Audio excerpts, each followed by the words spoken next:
Picture this, it's 1932, and the Australian military is about to engage in one of the most embarrassing conflicts in human history. Their enemy? Not another nation, not rebels, not even criminals. No, the Australian Defence Force was about to go to war against birds. Big, angry, flightless birds, with attitude problems and zero respect for property lines. Ladies and gentlemen, welcome to the Great Emu War of 1932. The only military conflict where the humans had machine guns, military training, and organized tactics, and still managed to lose spectacularly to a bunch of oversized chickens with anger management issues. So how did Australia end up declaring war on its own wildlife?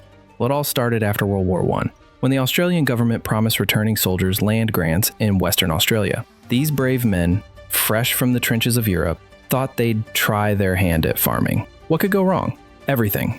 Everything could go wrong.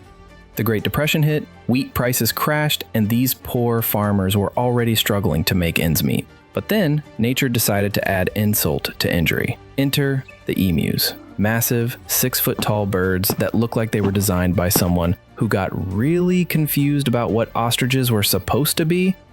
Here's the thing about emus. They're nomads. Every year, after their breeding season, around 20,000 of these feathered freeloaders would migrate inland, and guess what lay directly in their path? Yep, all those beautiful wheat fields the struggling farmers had been desperately trying to cultivate. The emus didn't just eat the crops. Oh no, that would be too simple. They trampled them, destroyed fences, and basically turned months of backbreaking work into a post-apocalyptic wasteland. The farmers were furious, and they did what any rational person would do.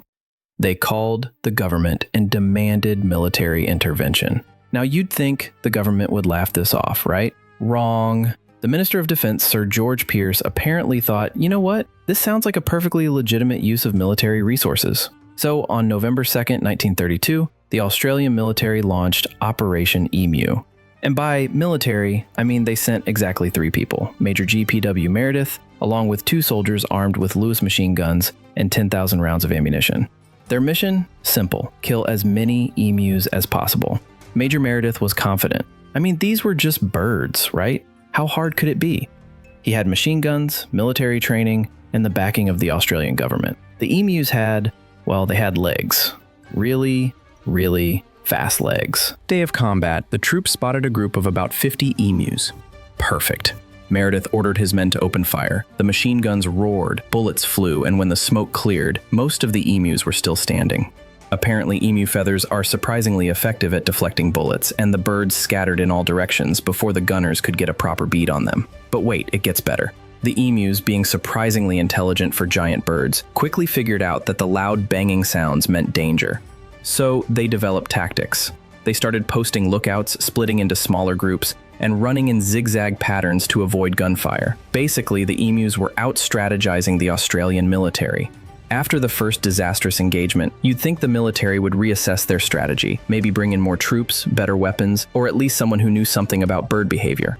Instead, they decided to double down on their original plan of shoot everything that moves. The second major battle happened a few days later when the troops encountered a group of about 1,000 emus. This was it, their chance for redemption.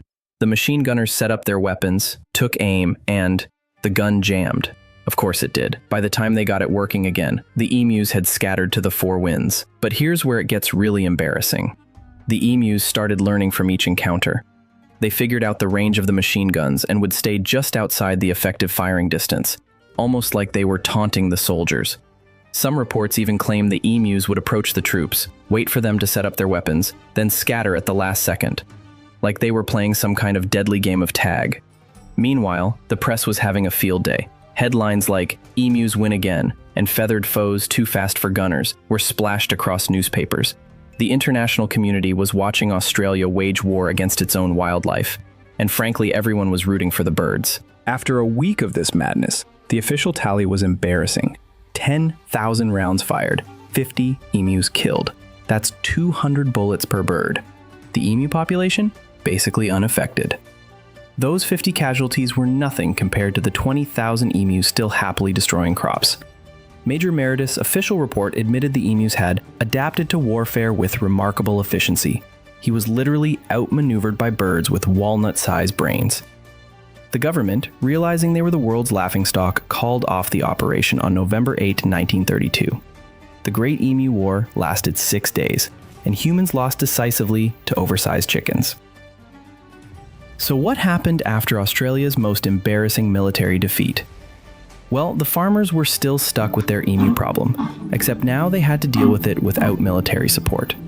The government eventually implemented a bounty system, paying farmers for each emu they killed, which was actually more effective than sending in the army.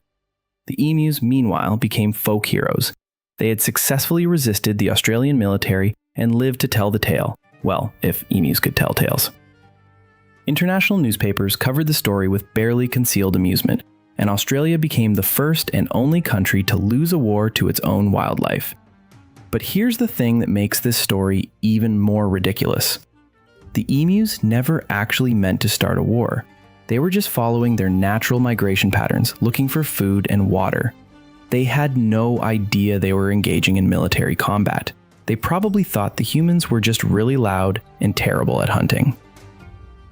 The Great Emu War entered military history as a reminder that sometimes the best laid plans of mice and men can be completely derailed by birds who are just trying to get a decent meal.